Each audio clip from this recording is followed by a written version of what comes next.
There are people who get quieter the more they hurt. Not calmer, not colder, just quieter. And the painful part is that silence is almost always misread.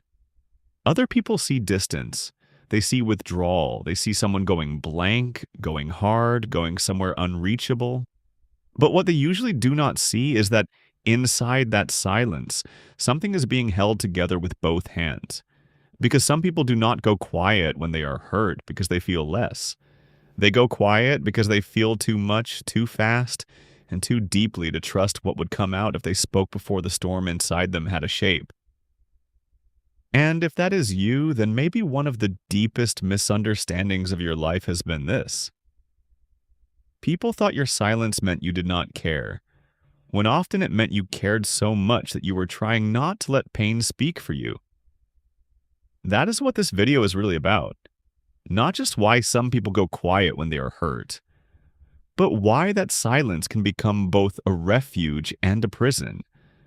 Why it may have protected you once.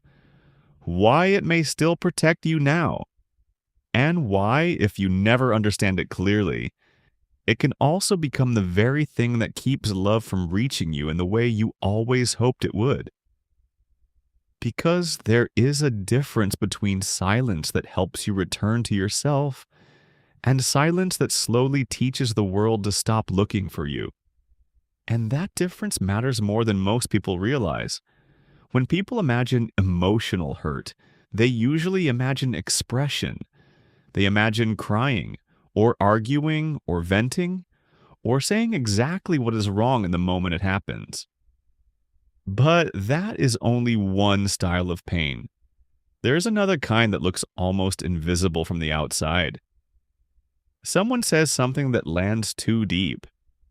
A moment shifts. A tone changes. Trust bends a little, and instead of reacting, the person in front of you goes still. They stop explaining. They stop reaching. Their face gives less away. Their words thin out. Sometimes all that comes out is, "I'm fine." Not because they are fine, but because language has suddenly become too small for what is happening inside them. And people misread that moment all the time. They think silence is strategy. They think it is punishment. They think it is manipulation wearing a quieter face. They think the quiet person is trying to control the room by withholding access. But most of the time, that is not what is happening at all. Most of the time, something much older, faster, and more embodied has already taken over. Peter Levine, whose work on trauma and the nervous system helped many people understand stress beyond the old fight-or-flight model, argued that freezing is not passivity. It is a survival response. A real one, a biological one. A response in which the body does not attack and does not run. It conserves, it tightens, it reduces movement. It tries to protect life by lowering exposure. And emotional pain can trigger something very similar. Not always in dramatic ways. Sometimes it happens so subtly you do not even realize it as it is happening. Your chest gets heavy. Your mind becomes crowded and foggy at the same time.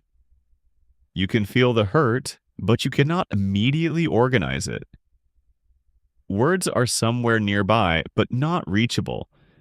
You know something is wrong, but you do not yet know what is safe to say, what is true to say, or what will do damage if spoken too soon. So the body closes before the mouth opens. That is the part many people have never had language for. They assume you chose silence the way someone chooses a tactic. But often silence begins before choice. It begins as a physiological narrowing, as a shutting of gates, as the nervous system deciding that expression is too risky in this exact moment, which is why being pressured to speak right then can feel almost violent inside, even when the other person thinks they are trying to help. Just talk to me. Just tell me what's wrong. Say something. To the outside world, those sound like reasonable requests, But to someone in emotional flooding, they can feel like being asked to perform coherence, while the inside of the self is still rearranging after impact. And there's something almost tragic about that, because the very moment you most need to be given space to become clear is often the moment the world becomes most impatient with your lack of clarity. That impatience matters because eventually it becomes history, and history becomes personality faster than most people realize. Carl Jung once wrote, "Until you make the unconscious conscious, it will direct your life and you will call it fate." That line is often quoted in broad, almost decorative ways. But here it becomes painfully specific, because many people who go quiet when they are hurt are not simply having a present-day reaction. They are reenacting a lesson the body learned a long time ago. At some point, vulnerability became expensive. Maybe you were a child in a house where emotions were tolerated only if they were convenient. Maybe you were comforted when you were cheerful, but corrected when you were overwhelmed. Maybe sadness was called dramatic. Maybe sensitivity was treated like weakness. Maybe the moment you cried, the room got colder. Maybe the adults around you did not know how to hold pain, so they taught you to shrink it. Or maybe it happened later. You opened up to someone you trusted, you said something raw and true, and instead of being met, you were minimized, corrected, laughed at, analyzed too quickly, used against yourself, stored as future ammunition. And the psyche learns from that. John Bowlby's work on attachment made something very clear. Our earliest relational experiences do not just shape what we think about love. They shape what our nervous system expects from closeness itself. If closeness taught you that pain would be mishandled, dismissed, or turned back on you, then silence did not emerge because you were broken. It emerged because some part of you became intelligent in the only way it knew how. It learned to protect what was tender by hiding it before the world could mishandle it again. That is why people like this are so often misunderstood even by themselves. They think, why can't I just say what I feel? But that question is already too shallow, because the deeper question is, what did it cost me once to say what I felt? That is where the truth usually lives, not in some vague flaw, not in emotional immaturity, but in adaptation. And adaptation is one of the strangest things about being human. What saves you in one chapter can quietly become the shape of your character in the next. A survival response can stay so long it stops feeling like a response. It starts feeling like your personality, your nature, your way. And that is why some of the most painful patterns in adult life do not feel like patterns at all. They feel like identity. I'm just not someone who talks right away. I'm just private. I'm just hard to read. I'm just better when I process alone. And sometimes that is true, but sometimes those sentences are grief wearing the clothes of self-description. That is where this gets deeper. Because the silence of hurt is not empty. It is often intensely active. While everyone else sees a still face, an absent tone, a person who is checked out, the inside may be doing the opposite of nothing. Reviewing, replaying, measuring, comparing, tracing, predicting. Did I misunderstand that? Was I too sensitive? Was that actually cruel, or did it only feel cruel because it touched something older? If I speak now, will I say what is true or only what is immediate? If I tell them the full truth, will they hear it? Will this make things better? Or will it expose something in me that still does not feel safe being seen? That is not emotional emptiness. That is psychological traffic at full speed. Daniel Kahneman described the mind as operating through different modes of processing, one fast and instinctive, the other slower and more reflective. And while his work was not about wounded silence in particular, it helps illuminate something here. Some people under emotional stress do not move outward into immediate expression. They move inward into intensified evaluation. They slow down not because they do not care, but because some deeper part of them does not trust speed. Their pain does not come out as discharge. It comes out as internal scrutiny. And that internal scrutiny can be exhausting. Because it's not just pain you are carrying, it is responsibility. Responsibility for what is true. Responsibility for what is fair. Responsibility for not saying something irreversible in a moment when your hurt is still louder than your wisdom. That is one of the hidden things about people who go quiet when they are hurt. Part of their silence is often restraint. Not all of it, but part of it. They know what can happen when pain speaks before reflection arrives.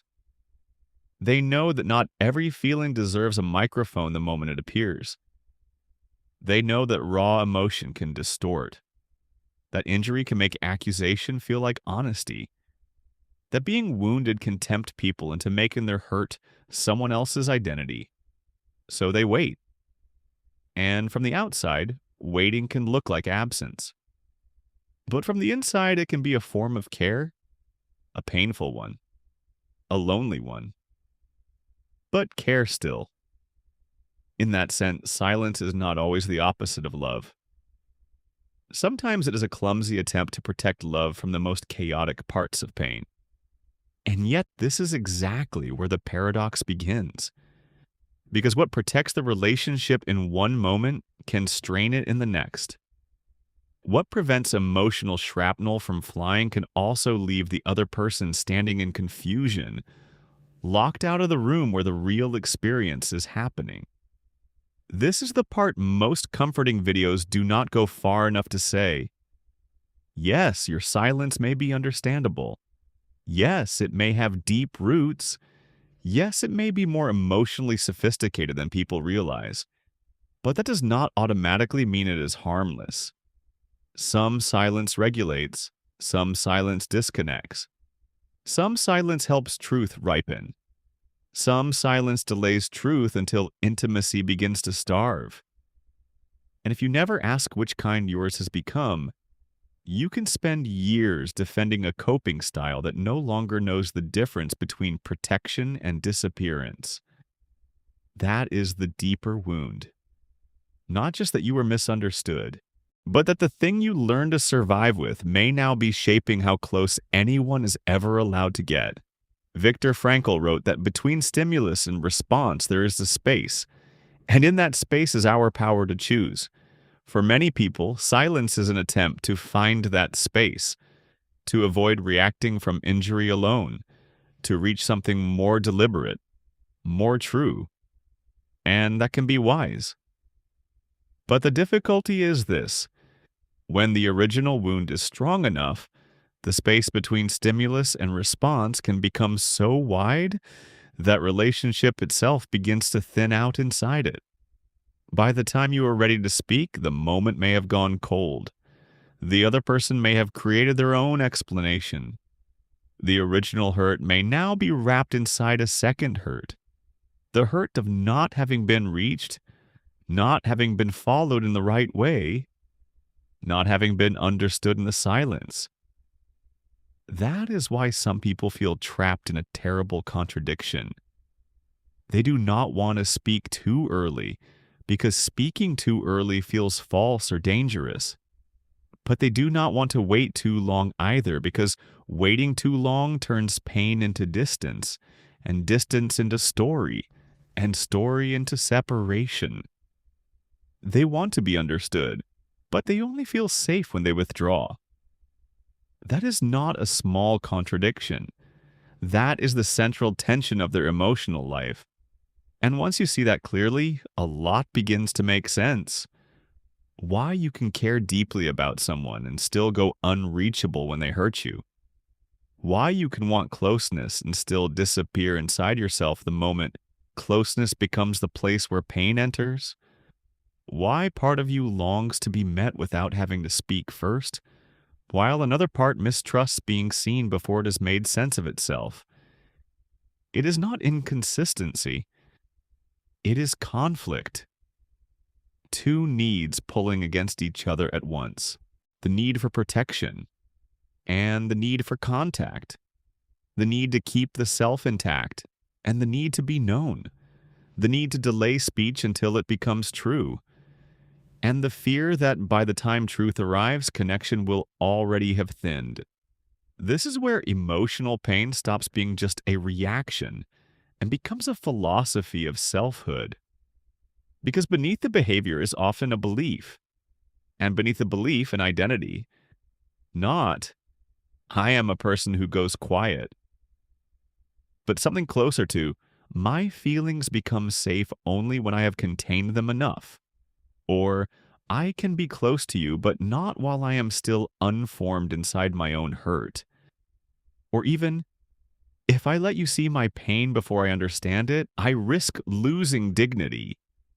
That last one matters, because for many inward processors, silence is not only about safety, it is also about dignity, about not wanting to collapse publicly, not wanting to offer a half-made truth, not wanting to hand someone a version of your pain that you do not yet stand behind.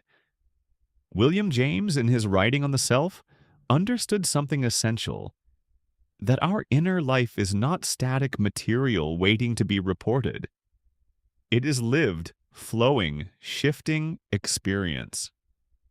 Sometimes what we feel is not immediately available as a clean statement. Sometimes it has to become itself before it can become speech.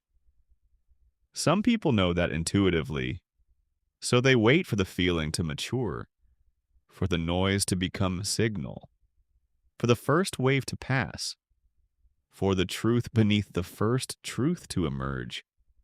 And when they finally speak, what they say often carries unusual weight, because it has survived reflection.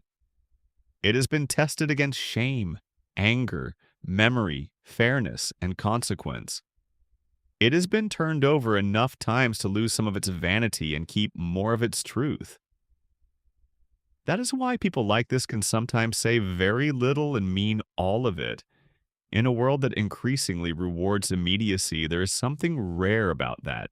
Not glamorous, not always easy to live with, but rare, because a great deal of human communication is impulsive. A great deal of conflict is escalated by feelings that were real in the moment, but not representative in the deeper sense. A great deal of damage is done by people who confuse emotional intensity with emotional accuracy. So, yes, there can be integrity in delayed speech. There can be maturity in refusing to let pain become performance. There can be wisdom in waiting until your words belong to more than your first wound. But again, the paradox remains. Integrity can become isolation if it is never allowed to soften. This is the edge the original conversation often misses. It is too easy to say people who go quiet are just deep. That flatters the wound. It does not illuminate it. The deeper truth is more demanding. Some people go quiet because they are deep. And some people go quiet because somewhere in them, fear still believes it must process alone to stay safe. Most often, both are true at once. That is why healing here is not as simple as speak sooner. And it is not as simple as take all the time you need. Healing is not becoming louder. It is becoming more discerning. It is learning the difference between needing space and reenacting exile, between pausing for truth and disappearing from contact, between protecting the bond and asking the bond to survive on almost no access to you at all. That discernment changes everything. Because the goal is not to shame your silence. The goal is not to rip it away. The goal is to understand what it has been doing for you so clearly that it no longer has to run your life from the shadows. Jung would have called that making the pattern conscious, And once a pattern becomes conscious, something new becomes possible. Choice. Not forced extroversion, not emotional exhibition, not some artificial version of openness that betrays your nature. Just choice. The ability to say, I need a little time, but I am still here. The ability to let someone know that your silence is not punishment. The ability to create a bridge before the full explanation is ready. The ability to remain in connection while still protecting the part of you that needs space. That kind of movement is small from the outside, but psychologically it is enormous because it means your silence is no longer the only language your pain knows. And that may be the beginning of healing for this kind of person. Not talking more, not reacting faster, not becoming someone else. Just reaching the point where you no longer need to vanish inside yourself in order to remain intact. And that usually does not happen because someone forced you open. In fact, pressure tends to make this pattern worse. The more someone chases, demands, corners, or insists on immediate access, the more the nervous system learns that closeness is still unsafe, that it still comes with urgency, intrusion, and emotional trespass, which is why patience matters so much here. Not passive patience, not indifference, but steady, non-invasive presence. The kind that says, I can feel that you are not ready yet, but I am not leaving the relationship just because you need time. That kind of presence can be reparative because it gives the nervous system a new experience. Pain without immediate punishment, distance without abandonment, time without retaliation. And that matters more than advice. Abraham Maslow spoke of safety as foundational to human development, not as a luxury after the important things, but as one of the conditions that make growth possible at all. People often hear that in simple terms, but emotionally it is profound. You do not open because someone proved that openness is correct. You open because, at some level deep in the body, openness stops feeling dangerous. That is why healing for quiet people is often relational before it is verbal. The words come later. First comes the experience of not being rushed, not being misread too quickly, not being forced to explain pain before pain has become intelligible. And when that happens enough times, something changes. Silence becomes less necessary. Not because it was bad, but because the body no longer has to rely on it so absolutely. That is a very different kind of growth than most people talk about. It's quieter than transformation culture likes to admit.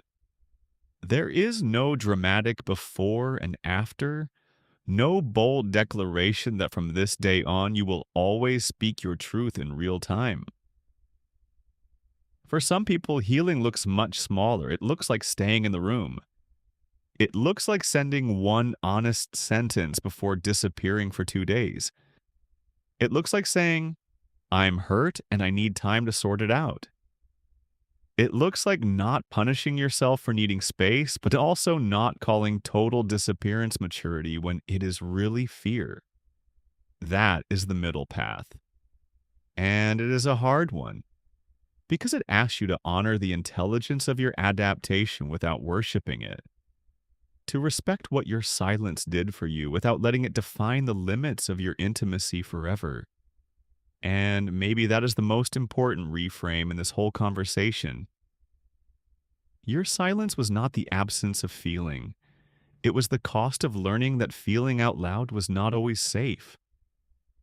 There is no shame in that. But there is also a question hidden inside it. Does your silence still serve the life you have now? Or is it protecting you from a world that is no longer exactly the one that taught you to hide? That question does not have an easy answer. It probably should not. Because the real answers here are rarely neat. They are lived slowly, tested in relationships, felt in the body before they are known in language. But perhaps this much is true. You're not cold because you go quiet when you are hurt. You're not heartless. You are not necessarily avoidant in the crude way people often use that word. You may be someone whose pain moves inward before it moves outward. Someone who takes truth seriously enough not to speak from the first eruption alone. Someone whose nervous system learned long ago that openness needed caution. And there is dignity in that. But there is also risk. Because the shelter that once saved you can become the place where no one can reach you. And that is where the real work begins. Not in learning to betray your nature, but in learning how to remain reachable while you are still becoming clear. So that the people who love you are not left to interpret your silence as indifference. So that you do not have to choose again and again between self-protection and being known. So that your inner depth does not become an outer disappearance. Because there are people who need silence to find themselves. And there are people who have lived in silence so long that they no longer know how to be found. The difference between those two lives is subtle at first. Then one day it is everything. And maybe that is the real question. Not simply why you go quiet when you are hurt, but whether your silence is helping you return to yourself or quietly teaching the world to live without hearing from the truest part of you. And if you have been carrying that question for longer than you knew how to say, then maybe this was never just about silence. Maybe it was about safety, dignity, love, and the long, difficult work of learning that being understood and being protected do not always have to cost each other.